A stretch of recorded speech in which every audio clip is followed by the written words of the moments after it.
آٹے چینی کا فقدان، لاہور کے شہری پریشان۔ متعدد یوٹیلیٹی سٹورز پر سپلائی متاثر ہونے سے شہری 100 روپے سے زائد میں فی کلو چینی خریدنے پر مجبور ہو گئے۔ یوٹیلیٹی سٹورز پر 20 کلو آٹے کی قیمت 800 روپے، کالے چنے 155، دال مونگ 250، دال مسور 135 اور چاول 140 روپے میں فروخت ہو رہے ہیں۔ بچے نے دودھ پینا، چینی پہ پینا ہے، وہ میٹھا نمکین پینا ہی نہیں، میٹھا پینا ہے، تو معاملہ زیادہ چینی پہ ہے۔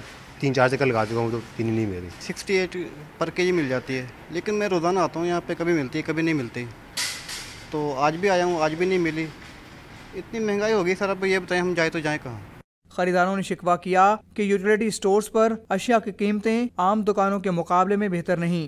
میں نے چیزوں کا ریٹ دیکھا، تقریباً کوئی ملتا جلتا اتنا خاص فرق نہیں ہے، جبکہ مارکیٹ میں چینی نہیں ہے تو یہاں پہ بھی غائب ہے۔ کئی چیزیں نہیں مل رہی ہیں تو ظاہر ایک پیچھے گورنمنٹ بھیجے گی تو ان کی تک پہنچے گی نا، تو گورنمنٹ یہ سپورٹ دے ان کو کہ چیزیں ساری ادھر کور کریں۔